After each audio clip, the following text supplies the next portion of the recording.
Pinili mong maging totoo sa sarili mo, pero kapalit nito ang unti-unting paglayo ng sarili mong pamilya. At ngayon, viral siya dahil sa kanyang transformation. Pero hindi pa dyan nagtatapos ang kwento. Agaw atensyon ngayon sa social media ang anak ng dating Sex Bomb Girls member na si Izzy Trazona. Ang dating kilala bilang Andre Trazona, ngayon ay mas kilala na bilang Sofia. Sa mga kumakalat na larawan online, marami ang namangha sa kanyang bagong itsura. Mahabang buhok, mas feminine na aura at kumpiyansa sa sarili na kitang-kita sa kanyang mga latest posts. Malayo na raw ito sa dati niyang itsura ayon sa maraming netizens. Pero ang mas ikinagulat ng marami, ang kwento sa likod ng transformation na ito. Matatandaan na noong 2023, naging viral ang pag-amin ni Sofia na hindi siya suportado ng kanyang ina pagdating sa kanyang gender identity. Bilang tugon noon, naglabas si Izzy ng isang open letter.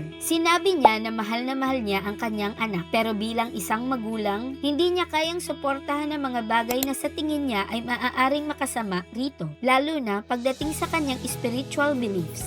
Dahil dito, mas lalong naging komplikado ang kanilang relasyon. Inamin din ni Sofia na minsan ay sinabi niyang suportado siya ng kanyang ina sa isang interview, kahit hindi iyon ang buong katotohanan. Ginawa niya raw iyon para protektahan ang kanyang pamilya sa posibleng backlash at mas matinding usap-usapan. Sa kabila ng lahat, pinili pa rin niyang panindigan ang kanyang tunay na pagkatao. Unti-unti niyang niyakap ang sarili bilang isang trans woman.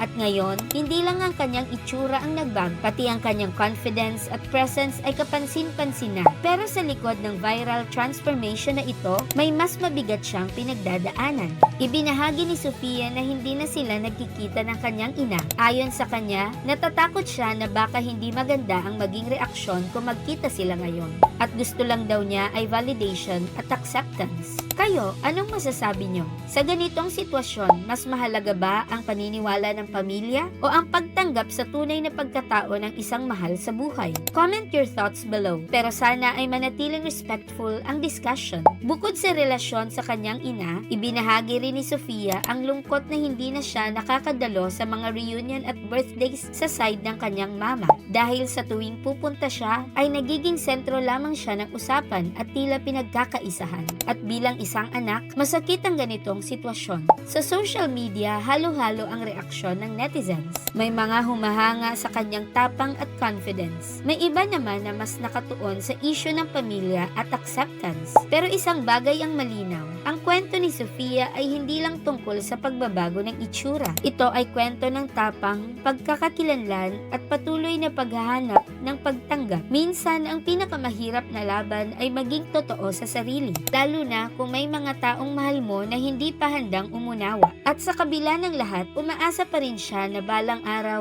magkakaroon ng pagkakataon para sa pag-uusap, pag-unawa at posibleng paghilom ng kanilang relasyon. Dahil sa huli, pamilya pa rin ang hinahanap ng puso. Kung naantig ka sa kwentong ito, huwag kalimutang mag-like, mag-comment ng iyong opinyon at mag-subscribe para sa mas marami pang trending at real-life stories.